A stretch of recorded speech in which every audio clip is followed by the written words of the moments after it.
खातिर बानी अगुताई नया साल सुनह जान आई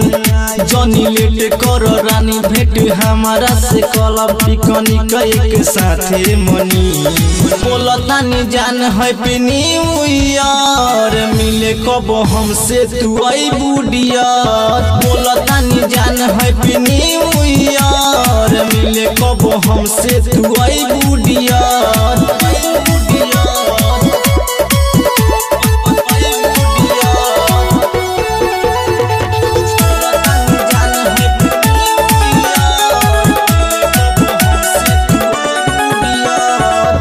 सलावार पेन्हली ह पियर हो देखी के मियाज हमर होई हरिहर हो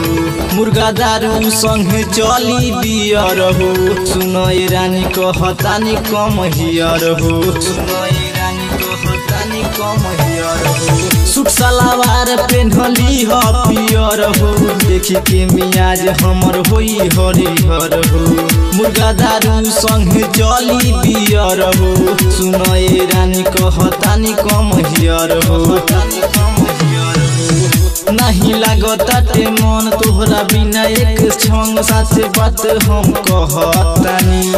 बोलतानी जान हैप्पी न्यू ईयर मिले कब हमसे तू आई बुडियर बोलतानी जान हैप्पी न्यू ईयर मिले कब हमसे तू आई बुडियर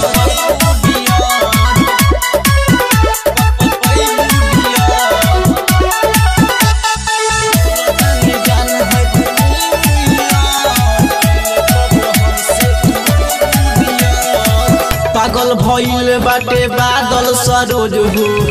मन करेला तुझसे मिली रोजे रोज हो ओम प्रकाश प्रेमी के बारू तू खास हो विनय राजा के तू बारू तू पास हो विनय राजा के तू बारू तू पास हो पागल भइल बाटे बादल सरोज हो मन करेला तुझसे मिली रोजे रोज हो ओम प्रकाश प्रेमी के बारू तू खास हो विनय राजा के तू बारू तू पास हो हमर बारू तू धन हमर तरसेला मन तोहरा पाता का बा कैसे हम रहतानी बोलतानी जान हैप्पी न्यू ईयर मिले कब हमसे तू आई बुडियर बोलतानी जान हैप्पी न्यू